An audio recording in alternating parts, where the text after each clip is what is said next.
The following is our discussion with Mark Daley, the newly appointed AI chief at Western University.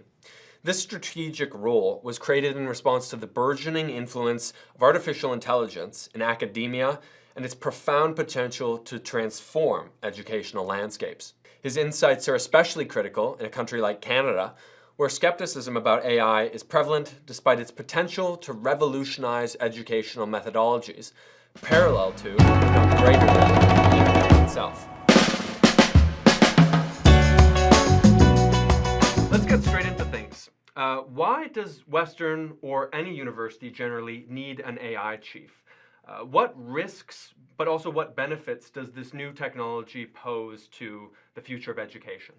So I'm not sure every organization needs a chief AI officer. It's one mechanism for sort of helping an organization through a transition. You could also do it with a committee. There's or take an existing executive and give them this portfolio. Lots of different approaches. Why you need someone managing this is because the pace of change is so high right now, and the impact is likely to be very high for sort of all of our lines of business, from teaching to research to running a small city. And so my role is really to ensure that there's collaboration and coordination across the entire institution. Yeah, that's super interesting. And actually, so you're talking about how this time around, Western chose to have an AI chief, but you've been at Western for a long time, nearing almost 20 years. So in the last 20 years, we've seen other technological revolutions, such as the internet. How do you see this AI revolution shouldering up to the internet revolution, and what are we going to do differently to respond better? So I think this transition, I heard someone compare this to the discovery of fire, and that may be going a little too far, but maybe not. I think this is a really profound transition.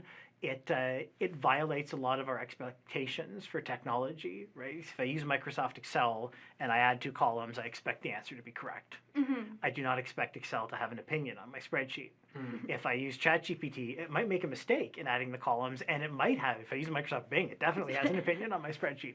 And so this technology violates all my expectations about the affordances a technology should offer me as a human user, and that feels really different. It feels like it can think and do cognitive tasks, and now I can offload cognitive labor. And so I think this is a really profound transition. I think it's on the order of magnitude of the Industrial Revolution, and maybe even more. And so bringing this from an abstract space into a practical one, in an interview that you did with the Gazette on October 8th, you talked about how the first thing that you would do in this new role would be to listen to the Western community, to engage with what students, faculty members, and other stakeholders really thought, and also what they're scared of, what they might be optimistic about regarding AI within this university. What have been some of the preliminary results of that first stage in your new role? How do people at this university figure AI into the future of the institution? It's been interesting seeing an evolution just in the past 4 months. So there's, as you would expect, a disparity of opinion, which is great. We're a university, open, honest conversation, especially hard conversations. That's what we're here for. The ideal. That's right. So there are some colleagues, faculty, staff, and students who feel that AI is objectionable because of the data it's trained with, the way it's trained, the biases inherent in it. And those are all really important perspectives. On the other hand, we have those who are already using it for everything, and maybe even overusing it without really a planful approach to how it's going to get used. Right. And so you see that whole spectrum. What I've seen over the 4 months is a shift from being a little biased towards trepidation, I don't want to say fear, but being appropriately respectful of a new technology, towards enthusiasm and the recognition that, if this is the amount of impact I can have as a human being in 2020, if I adopt this new technology, I can have this much impact. And with the technology available 2 years from now I can have this much impact. And so especially among students, I'm getting a real sense that they can see the potential future empowerment this will bring them. And that's something interesting that I want to get into as well is, do you notice many differences between the perspectives of students versus professors, of first years versus 4 years? What are some discrepancies within the identities of the people that you've talked to? Does that play any role in how they might think about these new technologies? Less than you'd think. So I think there's a healthy distribution at sort of all roles in the institution, and what I would say is that the concerns are different. So, the dominant concern of professors a year ago was, oh no, our essay's dead as a means of evaluation. And no, they're not, but you sort of have to change things. And the concern amongst students, articulated really well by one of your colleagues at Ivy, was, I'm worried other people are cheating harder than me. Yeah. And I want to dial that Ivy back. perspective. Yeah. Right, but it's not actually cheating. It's empowering yourself as long as you're following the rules of the course you're taking. Yeah, and that's really interesting. I think almost embracing it as like it's a fundamental tool now that humanity has, not only today but in the future. And again, as we mentioned, it's going to continuously evolve. I know Sam Altman is quoted saying recently in an interview with Bill Gates, this is the dumbest AI models will be. He says that continuously. So we're dealing with quite a moving target here. I think you mentioned to it. So how do you think we're going to, that first step in accepting it's a fundamental tool, but how are we going to manage this moving target, this exponentially growing target in the next 5-10 years? How do you, or even just the next year? So the good news is, if you look at the history of human technology development, every successful technology has exponential uptake and exponential improvement. Yeah. So you can look at the number of printing presses in Europe, the number of mobile phones in people's hands. That has all grown exponentially. So we're actually, humans are generally bad at exponential growth, but when it comes to technology, we've got experience with this. So the way we're going to do that is by right now engaging with the technology, experimenting with it, figuring out what use cases work, having the broader discussion about what's ethical. Do I want AI making decisions about loan scoring and my credit score? Well, actually, it already does. Machine learning's been doing that for 40 years, so that's not new. But also, I would rather a human make those decisions.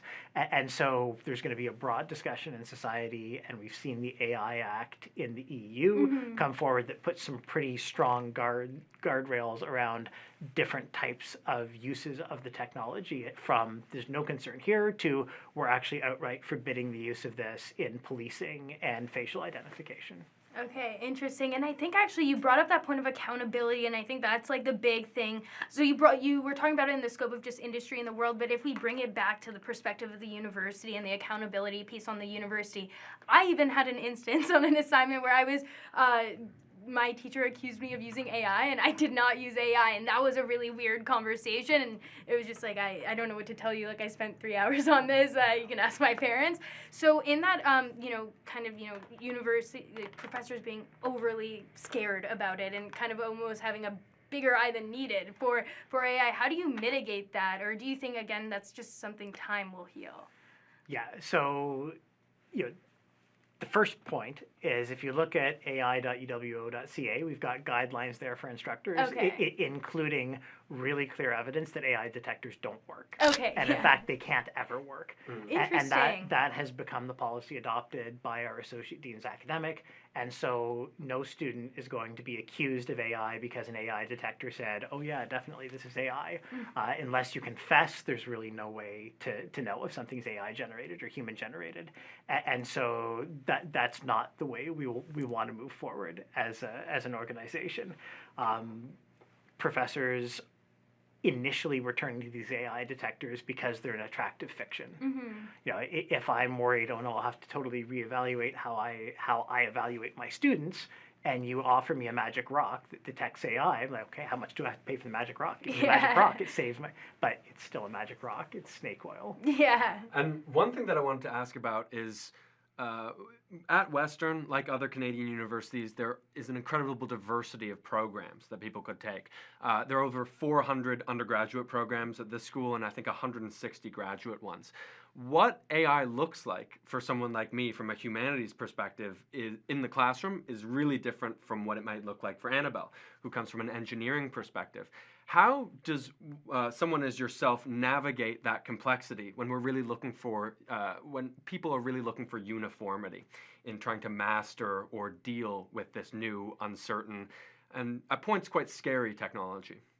So if you look at the way we're structured, academic freedom is a core principle of the university, and our professoriate is organized labor, and they have a collective agreement that says, as an instructor, I get a great deal of freedom in how I choose to teach, and that's appropriate because, like you said, there's no one size fits all. If you're a piano performance major and you have a robot play your jury for you, you've probably missed the point of a piano performance degree. To say the least. Right.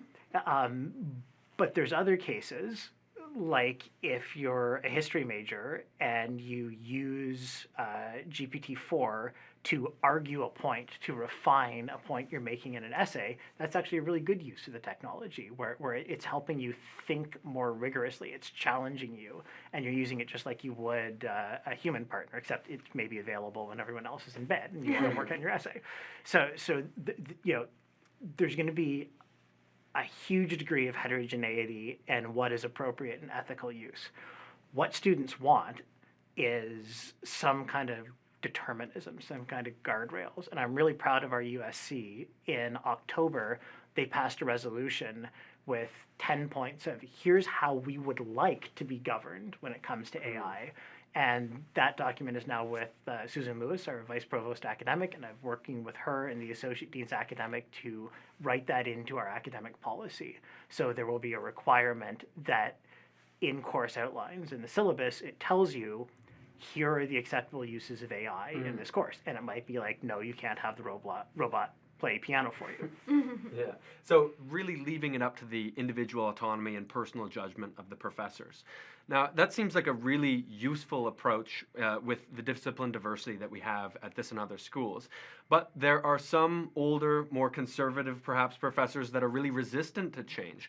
In that same article that I cited earlier, in which you outlined what you were going to do in your first few months, there was also a quote from the president of our university, Alan Shepard, in which addressing Western students, he says, in using AI, you're cheating yourself, cheating the system, and you're also cheating the struggle of having to learn how to grapple with ideas, how to synthesize them, how to express them, how to be persuasive, all those critical things that you want to learn in university. It doesn't really sound like that receptive of a perspective, at least not one that we want to expect in a technology that is not going to define educational life in the next 10 years, but is probably going to define society in general.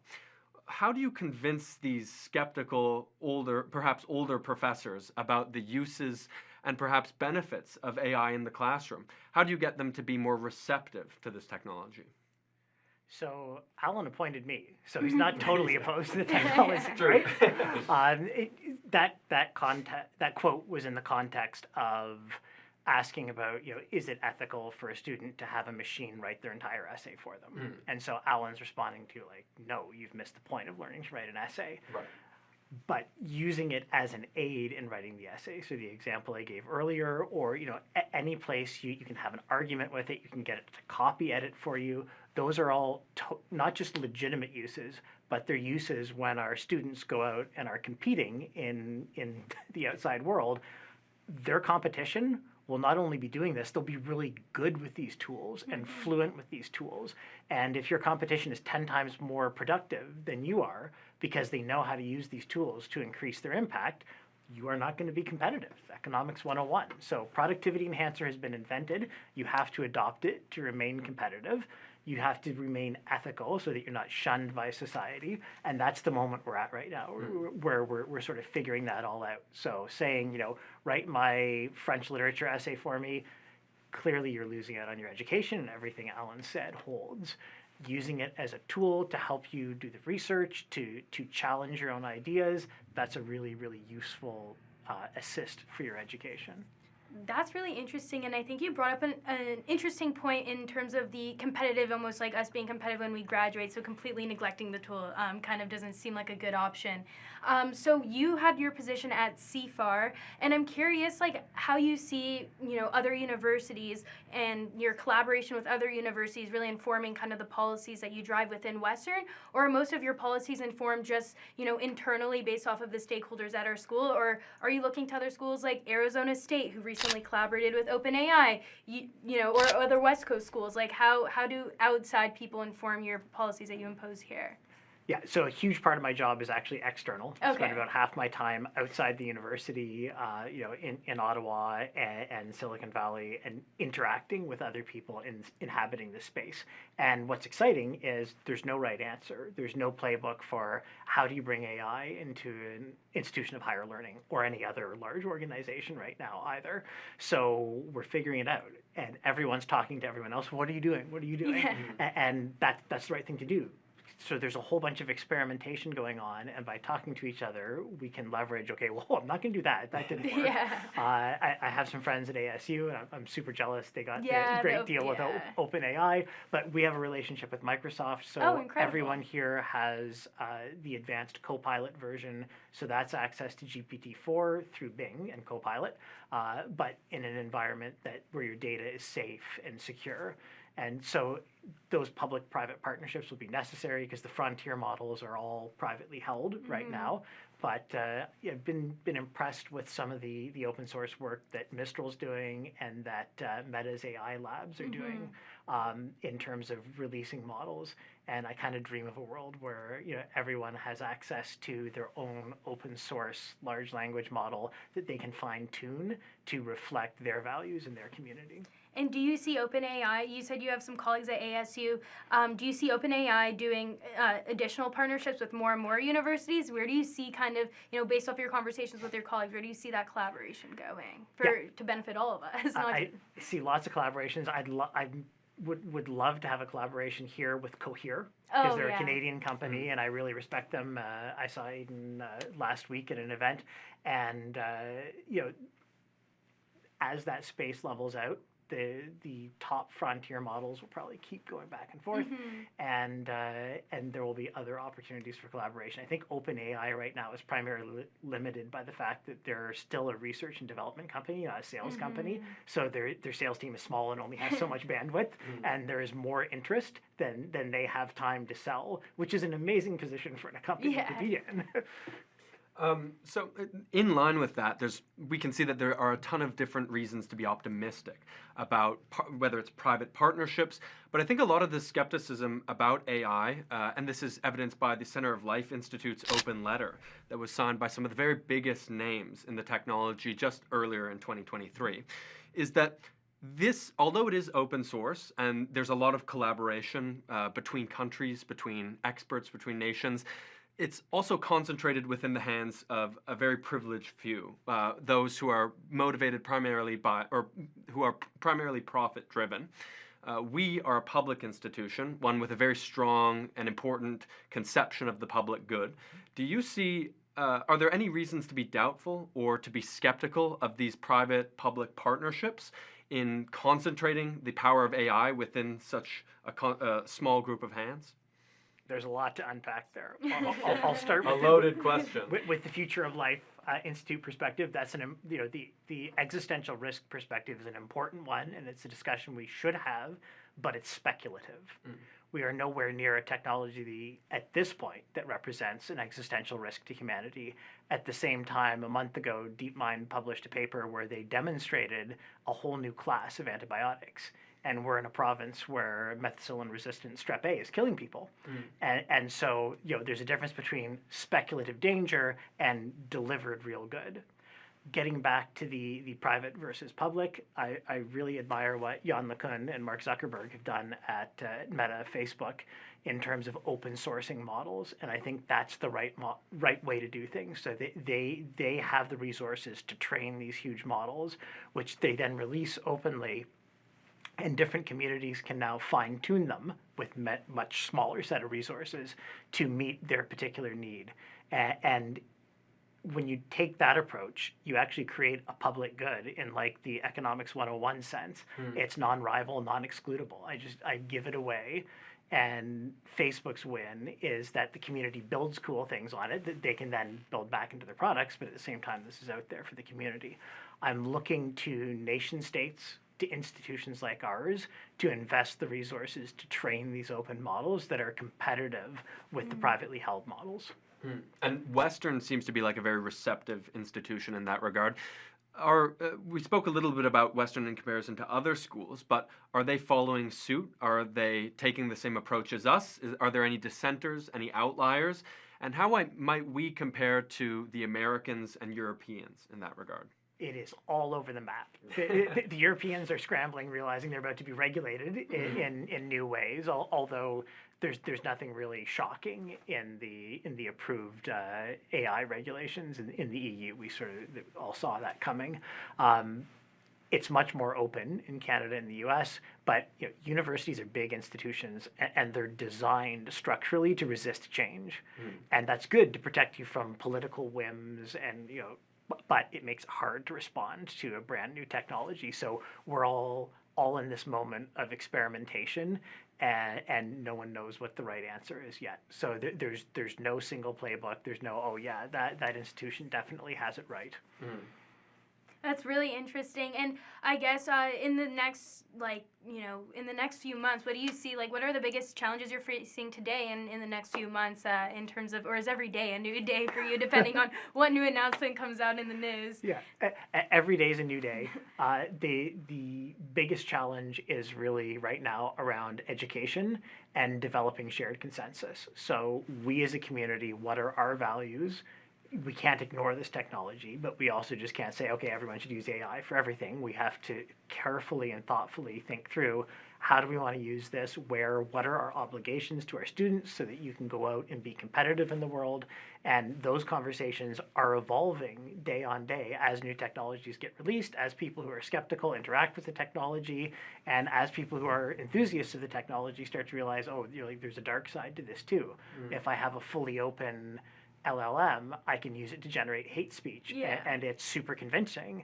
And so, how do I feel about that? Not very good. And so, how do you prevent bad outcomes while empowering people with good outcomes? Yeah. Listing the two sides of that. It's a tremendously exciting time, one with a lot of freedom, but also uncertainty, one that no doubt will be written about by historians in 40, 50 years.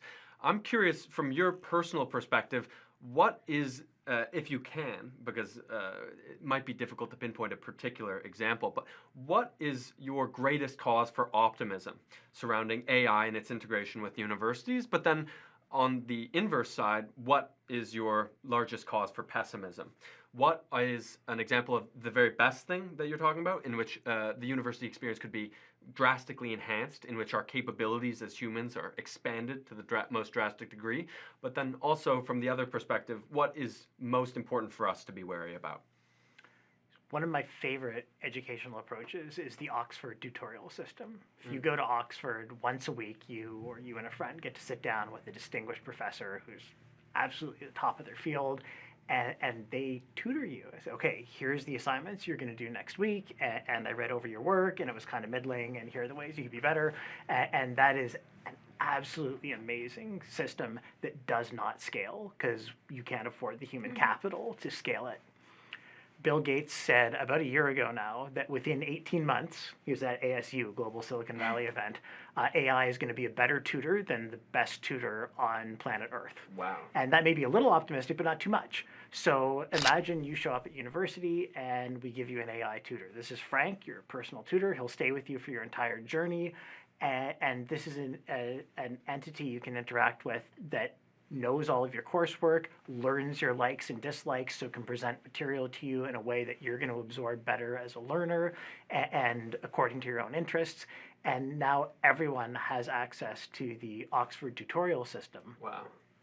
So that's kind of that's one of the highlights. I think there's a lot of ways. That's a pretty big highlight. Right. Massive democratization in education. Yes, these entities don't have to be linked to one particular university. As long as there's sufficient compute power, and that will grow and become almost negligible, everyone can have this on their smartphone. And there's a lot of smartphones in the world, even in the developing world. And so now everyone has access to on-demand, personalized tutoring. You can educate the entire population of planet Earth in a way that wasn't accessible previously because of limits on labor and human capital. So that's my optimistic world. A quantum leap. Yeah, absolutely. It changes education for so much of the planet. On the downside, I'm not an existential risk worrier yet, but Joshua Bengio, who knows more about the stuff than I do, is, so I am paying attention. I think the immediate risks are we need to rethink how we do media literacy. So my parents' generation, if they see a photo or a video, they think, oh, for sure that thing happened because like there's a picture of it. Yeah. And that's no longer the case. A picture, a video is now no more believable than a spoken utterance or a tweet, like just text. And so we've got to educate people. And like I think my kids get it and the younger generation gets it, but we have a whole population that we have to educate. We're in a world where synthetic media is everywhere and essentially indistinguishable, especially to a non-expert, and will soon be indistinguishable to experts too. So we got to go back to the old, do I trust this source? Do I trust this source? So I think actually trust. AI can either help enable a higher trust society, or it can drive us to like the lowest common denominator of low trust. And then it's hard to get anything big done. I think that's really, really interesting. And what you mentioned in the positive case, which was an amazing personal tutor for everyone. Are there any companies, in your opinion, that are really kind of leading the charge on ed tech on that personal tutor front? I saw a video by Sol Khan. I think all university students love Khan Academy. They're working on a product. Where do you see, which companies are exciting you the most in that world? Yeah, so Khan Academy was a launch partner for GPT-4 last year, and that was not an accident. And they have this Conmigo product now that is a tutor, and really, really positive feedback from a lot of use cases. I'm imagining something even grander, but I think Khan Academy is leading. There are lots of other ed tech companies scrambling. Turnitin has decided to go the opposite way and are selling an AI detector rather than an AI assistant, which I think is the wrong way to go. But that's their strategy. I think again, what we're seeing right now is that sort of Cambrian explosion of people trying different things. And I think the real leaders will be sorted out within 2 years. Oh, wow. That's going to be exciting. That's going to be exciting. And actually, and then I had to follow up about the downside case in terms of, I think fundamentally at its core, it's that AI shakes up the fundamental trust that we have in one another in society. And I think an interesting point on that is, I saw Sam Altman and Bill Gates, again, I'm referring to that interview, they mentioned a governance system. We can do governance at a national level, but I think the last time we had something that really shook up trust in society was, I think, the evolution of the atomic bomb, right? And I think Sam Altman really compared the required governance structure for the atomic bomb to what we're going to need for AI to ensure that there's a fundamental trust that, all the actors are acting, in like synthesis in a sense, or is there kind of a happy spot between like nations and cooperating with each other in a? So I really object to the atomic bomb analogy for a few reasons, but sort of the two chief ones are the first use of atomic energy is destructive. Yes, you can also use it to generate energy, and it's a good thing too, because that's our green energy source that's going to save us, I hope. But it's also super, super hard to manufacture. Refining uranium is not easy. It is extremely expensive, requires a huge degree of expertise. You cannot do it at home on your gaming PC. You can run a large language model if you've got a good enough PC on your gaming PC, and it's ubiquitous, and you can share it over the internet on a torrent link where anyone anywhere in the world can get it. And so, like, these are fundamentally incomparable things. Mining and refining uranium versus, I downloaded a torrent and I'm running it on my laptop now. So, I don't think it fits. Do we need governance? Of course, all technology needs governance, but governance is actually about humans and human behavior. And there's always a knee-jerk reaction with a new technology, like, oh, well, we better have a rule for AI. So some institutions have created AI policies, which I think is a mistake. What you should be doing, and we should be doing as a society, is updating our existing governance mechanisms to acknowledge the reality of AI. So students cheating with AI on essays, that's an academic policy issue. It's not an AI issue. We don't have a ballpoint pen policy, and people have written some terrible things with ballpoint pens. It's like, where's the ballpoint pen policy, right? You're laughing because it's absurd, and I think it's true here. AI is super powerful, but we already know what behaviors we're okay with as a society. And that gets harder at the UN level because massively different value systems around that table. And what I think you'll see is small agreement at the multilateral level that will trickle down, and then we are already seeing the AI Act in the EU. Biden's talking about he has an executive order, but he's talking about strong legislation, and we've got Bill C-27 in Canada, and so we'll see that at the national level, and then right down to individual policies of corporations and institutions like ours. And as a history student, I don't want to get off that historical parallel topic just yet. We spoke about the atomic bomb and why you don't subscribe to the validity of that comparison. What are some more valid comparisons that you think we can make between AI and previous technologies that have reorganized or reshaped the societies that introduced them? What are some things that we can learn from the mistakes made by our forebears, but also some of the good things that we might have done in integrating new industrial technologies? Say, the Gutenberg press is something that we spoke about before this interview began. How can we use history in informing the policy of the present?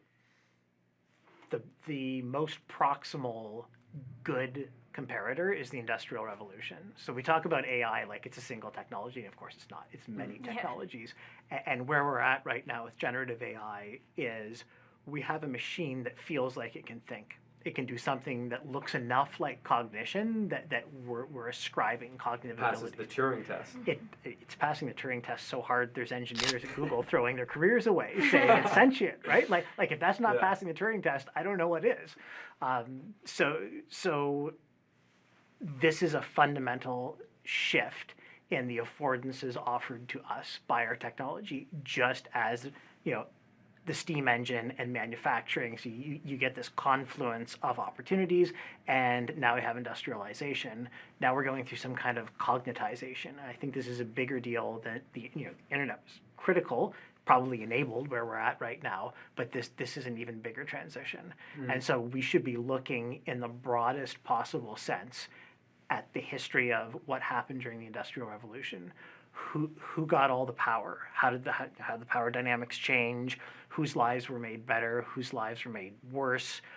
What policies were in place? What policies could we have made in a counterfactual world that would have changed things?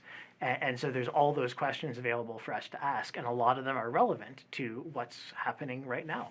And something, too, that we've spoken about, I want to stick on this history part because I find it so interesting, is we've spoken about the uncertainty that we're working within. And looking back on the first Industrial Revolution, you have this idea that people in early 19th century England, Germany, other countries that were industrializing, were not really able to typify or conceptually grasp what was happening to them till at least 50 years after it happened. The first time that the term Industrial Revolution was ever even employed to describe that period was by Engels in his Condition of the Working Class on England. And even in doing so, he was describing it and saying, Industrial Revolution has happened, but someone else needs to do it. It was only until Arnold Toynbee Sr. in 1882 where there was actually a systematic attempt in academia to grapple with the dynamic change that had occurred over the previous century. Are all these attempts that we're making now to conceptualize and understand AI in the midst of this transition futile? Is this something that we're not really going to be able to fully appreciate as a civilization and as a society until 50 years later? Or what makes our approaches different from those of our forebears 200 years ago in grappling with these new, exciting, but incredibly uncertain technologies? So the easy answer is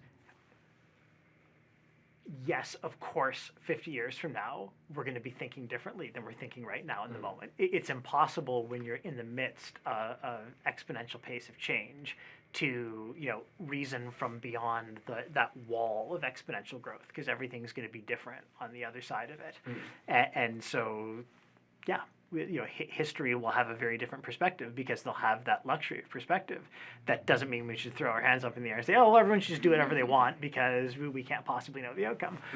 What we can do differently is 200 years ago, our notions of public policy, our notions of inclusion, our notions of just like public discourse on policy were profoundly different. We were in very hierarchical, rigid societies with fairly rigid mechanisms of governance, and we inhabit a totally different world now with 200 years of scholarship on questions like how do you make public policy in the midst of huge change in technology? And if you look at nanotechnology, that's a good example where this happened. If you look at genetic engineering, another example where we lived through that period in the 1990s where we went from, oh yeah, DNA sequencing is really hard and expensive to, oh, I can synthesize a gene pretty cheaply.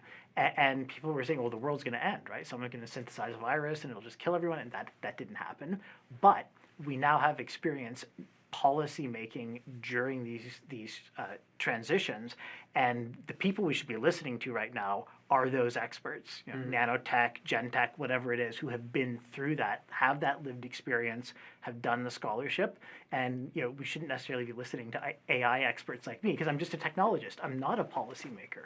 It's far more precedent now than there was for our industrial forebears.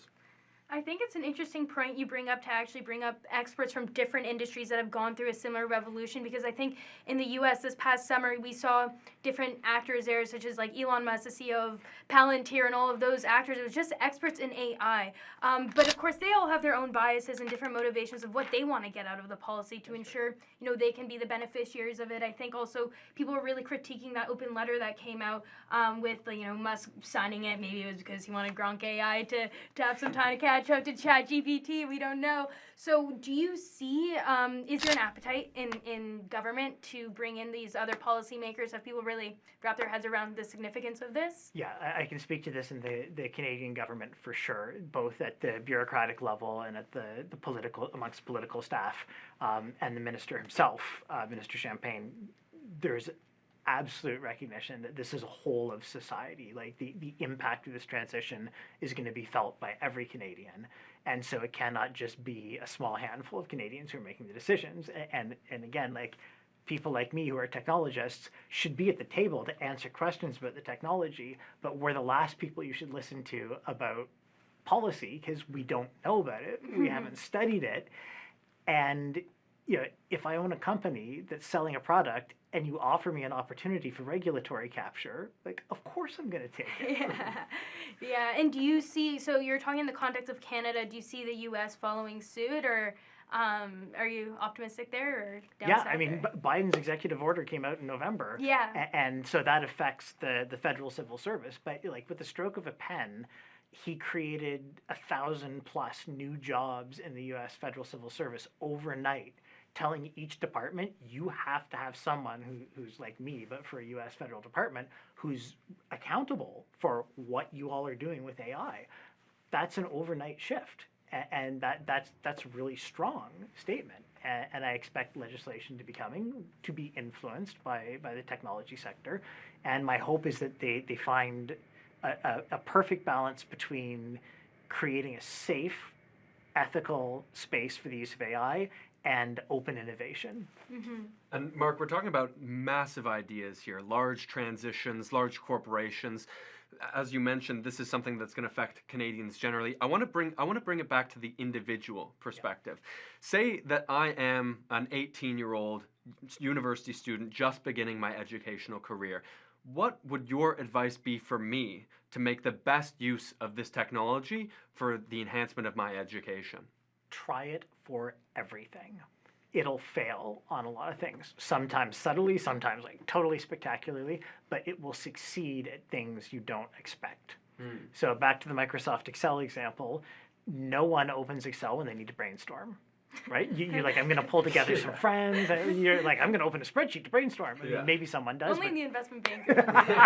We're not going to make fun of iBankers. My brother's an investment banker. Okay. Remember where we are in the Ivy Business School. We got I have good friends who are iBankers. So that said, ChatGPT and Bing are brilliant brainstorming partners. Like amazingly good, and you can get into fights with them, right? Like I have lost 45 minutes of my life. I'm fighting with ChatGPT. Like, what's wrong with me? But actually, it was productive fighting because it was debate.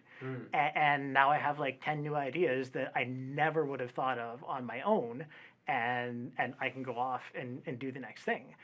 But if I hadn't tried it, If I just relied on my mental model of what computers are good at, I never would have tried that. And now I know, hey, this is a super useful case. So for that 18-year-old, just try stuff. And just because it didn't work today, when GPT-5 comes out, try it again. Because stuff that didn't work might now work. But you really have to experiment and figure out for your life and your use case, what is this going to be good at? And it's going to be different for an iBanker than for a historian.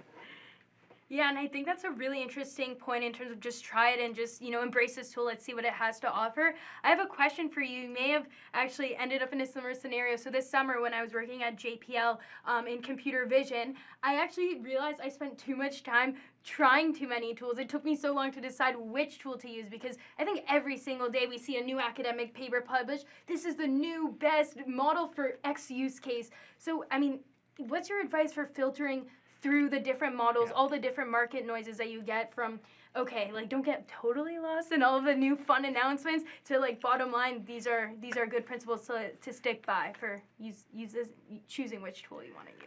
Yeah, so there's a bunch of benchmarks out there for generative AI, and a lot of them have been gamed. If it's an open data set, then people will just train their model on that data set. It's like, oh no, look at this, my model is the best, it beats GPT-4. Like, well, no, not really. There's an open source group called Hugging Face that they do a lot in the LLM space and CV.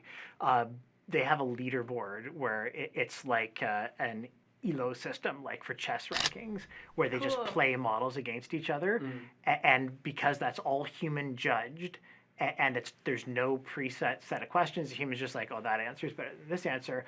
It is really diagnostic. And so if I were looking for what's the top generative AI chatbot right now, I would look at that sort of competitive leaderboard. And right now it's GPT-4. But there's some competitors who are working their way up, which is pretty impressive. In dealing with this complexity, we must remember that we're individuals and that we must tutor it to our own experience, tailor it to our own experience. Now, looking at the other side of education, there's the professors, not just students.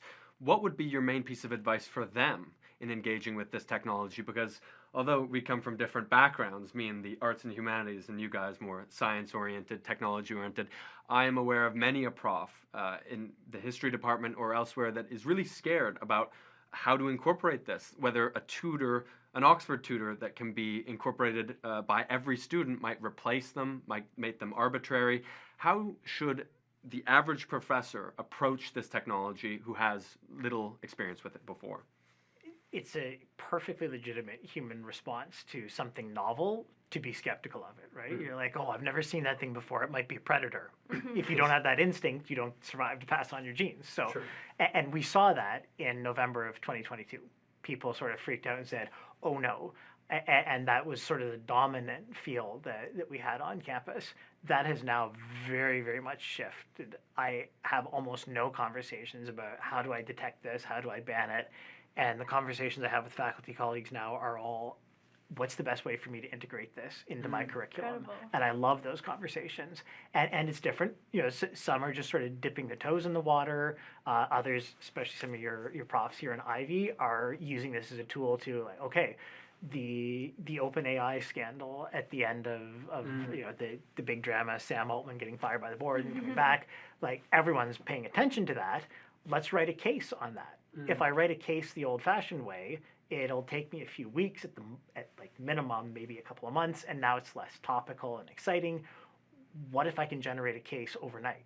And if you use generative AI tools and you're still shepherding it and making sure all the pieces fit, you can generate that case overnight, and now you can give your class, here's a real-time case. Let's talk about corporate governance. And let's look into OpenAI. That's a really weird governance structure. There are companies in Europe that look like that, and Asia, but that's kind of unique in North America. And so, why is there this nonprofit with a capped profit entity, and what does this mean? And could the drama have been avoided if it were structured differently?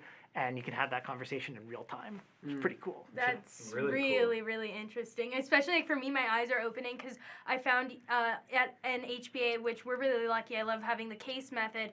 We were taking an LIT, a technology class, and for me, being kind of more on the similar to a technologist, it was a bit of a struggle having to read these really old cases about technologies that just feel so dated, and we're spending a full semester talking about things that personally I didn't feel were completely relevant. So to think of like hearing that teachers are embracing it in that way, that's like opens a whole new door for the case method. And Ivy's not the only school that embraces the case method, right? There's tons of schools across North America. So that's awfully exciting. That's really interesting. Fantastic. Well, Mark, I think that is pretty much all that we have for you today. Thank you so much for joining us. We spoke about incredible things, whether you're a student or professor. There are many reasons to be excited, many reasons to be optimistic, many in which we are beginning to appreciate, many which we already appreciate. Thanks again for joining us. Thank you.